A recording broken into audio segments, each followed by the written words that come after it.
Good evening, visitors. Welcome to the Australian War Memorial's last post ceremony. My name is Josie Dunham, and joining us today from the Royal Australian Navy is Lieutenant Commander Daniel Hodgkinson. We are honoured to acknowledge Lieutenant General David Berger, Commanding General United States Marine Forces Pacific, Lieutenant General Angus Campbell, Chief of Army Australia, Warrant Officer Gary White, Warrant Officer of the Navy, Warrant Officer Class 1 Don Spinks, Regimental Sergeant Major, Australian Army, Warrant Officer Robert Swanwick, Warrant Officer of the Air Force, and the accompanying delegation. We welcome the veterans who have served, those that are still serving, and the families that support them. We acknowledge the members of RSL and Services Club Association, RSL Victoria and RSL Queensland, who are watching the broadcast of this ceremony across Australia. During this evening's ceremony, wreaths will be laid at the base of the Pool of Reflection by visitors and students on behalf of the following schools. From New South Wales, North Rocks Public School, North Rocks, and Birch Grove Public School. Please stand and join in singing the National Anthem.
Boys and girls, please be seated.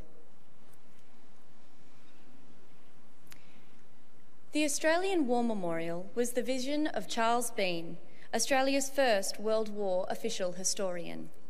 Bean landed with the Australian troops on Gallipoli and stayed with them at the front through to the end of the war. The idea of this national memorial and museum came to him at Pozières, France, in the depths of the bloody fighting of 1916. Bean's idea was that this would be a place where families and friends could mourn loved ones buried in faraway places. It would also be a place that could help all Australians understand what these men and women had endured and what they had done for us. Bean's vision, to which we remain true, is best expressed as inscribed in the entrance to the memorial's galleries. Here is their spirit, in the heart of the land that they loved, and here we guard the record which they themselves made. Tonight, we will read the story behind just one of those on the Roll of Honour, which lists the name of more than 102,000 men and women who have given their lives for us in war and operations for more than a century. But first, we present a lament, Flowers of the Forest. Wreaths or floral tributes will now be laid at the base of the Pool of Reflection.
Today we remember and pay tribute to Private Lawson Reeve.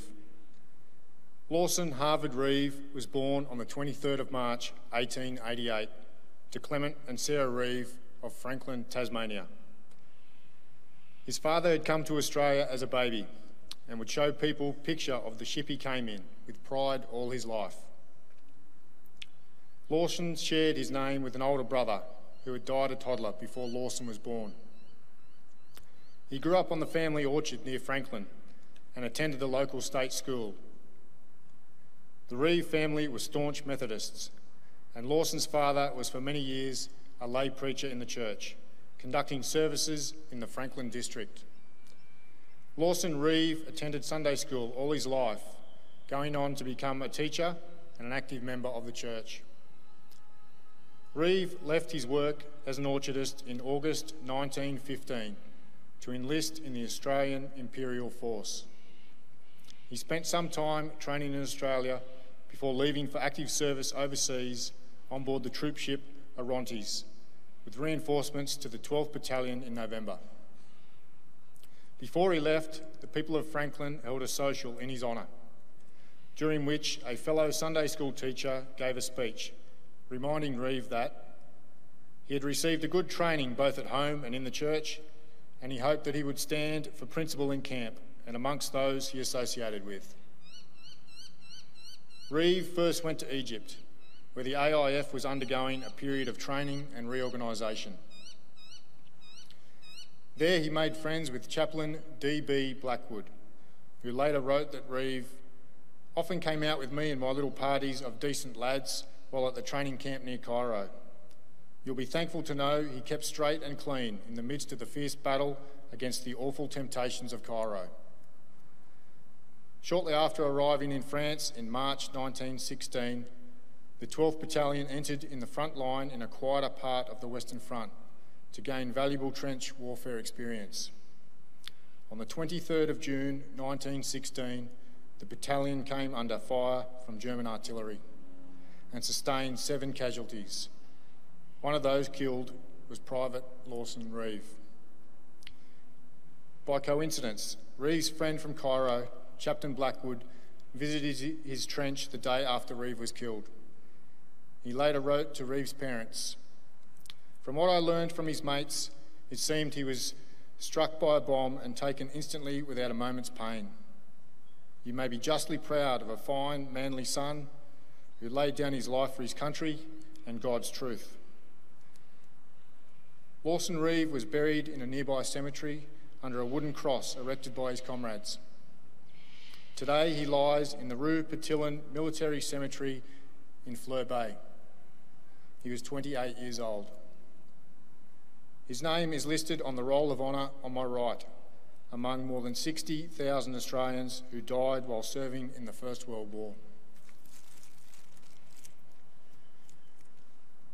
This is but one of the many stories of service and sacrifice told here at the Australian War Memorial. We now remember Private Lawson Harvard Reeve, who gave his life for us, for our freedoms, and in the hope of a better world.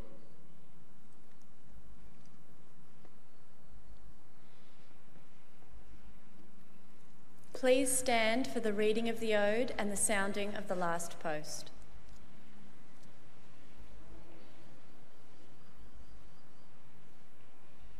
They shall grow not old as we who are left grow old. Age shall not weary them, nor the years condemn. At the going down of the sun and in the morning, we will remember them.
lest we forget. Lest we forget.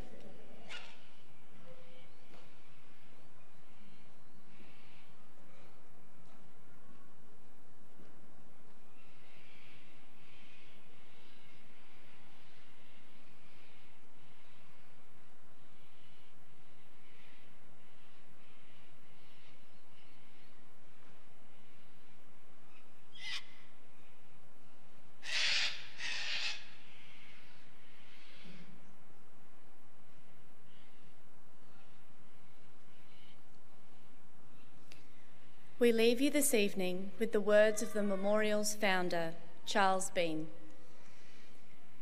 Many a man lying out there at Pozières or in the low scrub of Gallipoli, with his poor, tired senses barely working through the fever of his brain, has thought to himself in his last moments, well, it's over. But in Australia, they will be proud of this. Ladies and gentlemen, that concludes the last post ceremony. Thank you for visiting the Australian War Memorial and have a good evening.